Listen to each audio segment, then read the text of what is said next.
उत्तर प्रदेश सरकार ने UP police भर्ती को लेकर आज डेट जारी कर दी है। क्या आपको लगता है कि निष्पक्ष भर्ती करा पाएगी सरकार? देखिए, अभी तक जितनी भर्तियां हुई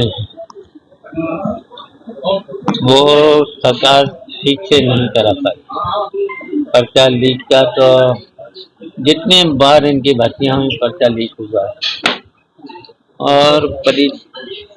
और अभी तक जितने भी लड़के पास हुए हैं, अच्छे नंबर लाए, उनका अभी तक रिजल्ट नहीं निकाल पाए। तो सरकार से कोई उम्मीद नहीं है कि निष्पक्ष भर्ती कर पाए। इस वाले में क्या होगा? इसमें भी बेईमानी करेगी। बेईमान सरकार है तो निश्चित बेईमानी करेगी। अच्छा, जिस तरीके से लगातार जो बीजेपी के नेता है और सांसद है, एक के बाद एक भ्रष्टाचार को लेकर लेटर लिख रहा है, योगी से नाराजगी देखने को मिल रही है, किस तरीके से देख रहे हैं इसको? देखिए, पूरी की पूरी सरकार बेईमान है। तो जब बेईमान सरकार है और सबके सब भ्रष्टाचार लिप्त हैं, और तो इसी की वजह से चाहे तहसील हो, थाने हो, थानों से साथ साथ किसी भी कार्यालय में खुलेआम रिश्वत ली जा रही है। और रिश्वत तो इतनी बढ़ी है, 100 गुनी रिश्वत बढ़ी है सरकार ने।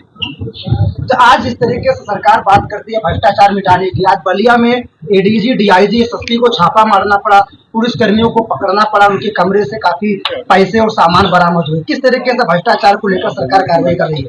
देखिए, नीचे से लेकर के ऊपर तक भ्रष्टाचार फैला है सरकार में।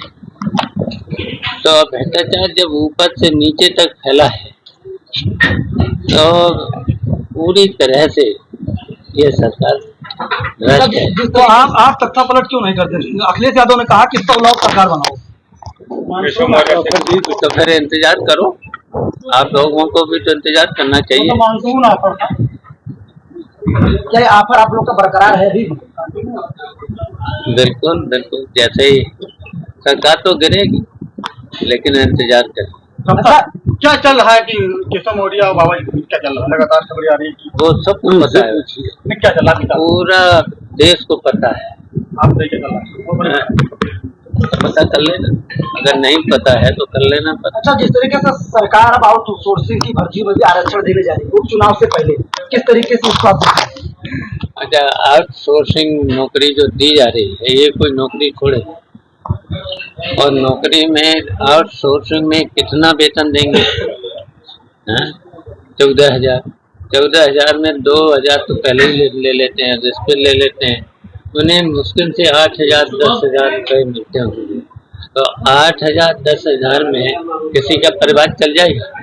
देखिए, इतनी महंगाई है, इस महंगाई के समय में आउटसोर्सिंग से गुजारा नहीं होता। जिस तरीके से दुकानों पर नेमप्लेट लगाने की बात है, कैसे देखते हैं इसको? उसमें भी कोर्ट में भी चल रहा है। देखिए, वैसे तो कोर्ट का स्टे हो गया है, वैसे तो इससे भारतीय जनता पार्टी की विभाजन की नीति है। तो वो तो कोर्ट ने खैर बहुत अच्छा काम किया है। अच्छा लगता है सरकार की तानाशाही है? क्या ये जो आदेश जारी हुआ, ये आदेश जारी होना चाहिए? ये तो बंटवारा है। तो सरकार में तो क्या हो जाए, सबको पता है क्या करेंगे क्या नहीं करेंगे, सब ऐसे ही काम हुए। जिस तरीके से आतंकवादी हमले हो रहे हैं, कैसे देखते हैं इसको आप? देश में सिर्फ आतंकवादी हमले टोड़े में इतनी बड़ी घटना हो गई, 10 साल हो गए, आतंक खत्म नहीं कर पाए। इससे ज्यादा फिर सरकार कौन से होता? ये तो वजह क्या है? क्या लगता है आतंकवादी घटना जो है वो बढ़ रही लगातार? सरकार सफाया क्यों नहीं कर रही? देखिए, फेल सरकार है, इनकी जो विदेश नीति है बिल्कुल फेल है। अभी विदेश राज मंत्री ने कहा कि इसके पीछे इंडिया गठबंधन की वजह से ये इतनी बड़ी घटना हो रही है। विदेश नीति फेल है, पूरी सरकार की विदेश नीति फेल है, इसलिए आतंक को मिटा नहीं पा रहे।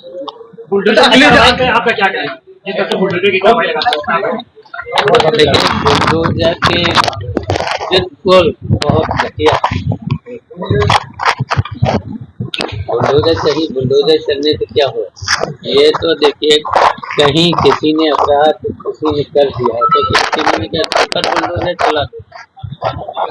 आदमी किस तरीके से जीवन की कमाई से अपना मकान बनाता है और 1 मिनट में वो, अगर आपने लखनऊ में अभी देखा है कब से अगर कब्जे हो रहे थे तो गलती किसकी थी? शुरुआत से कौन लोग सो रहे थे? क्या अधिकारी लोग सो रहे थे?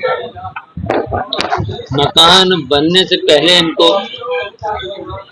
रोकना चाहिए था, लेकिन जब कोई किसी तरीके से किसी ने रजिस्ट्री कर दी, किसी ने उनको जब रजिस्ट्री करके अगर उन्होंने मकान बना लिया और फिर किसी समय तो आपने देखा पूरे गांव जहाँ पर होते थे पूरे के पूरे गांव ग्राम सभा में बसे होते थे और जो 12 साल का कब्जा जिसका हो जाता था उसी को हो जाता था 12 साल।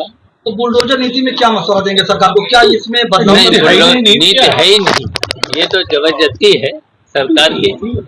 कहीं नीति है ऐसी कि बुलडोजर गिरा दो, कहीं हो तो बताओ। और पहले तो उन अधिकारियों को दंड मिलना चाहिए जो थे उस जमाने में है, और 12 साल जो हो जाता है ना फिर तो उसी को हो गया है।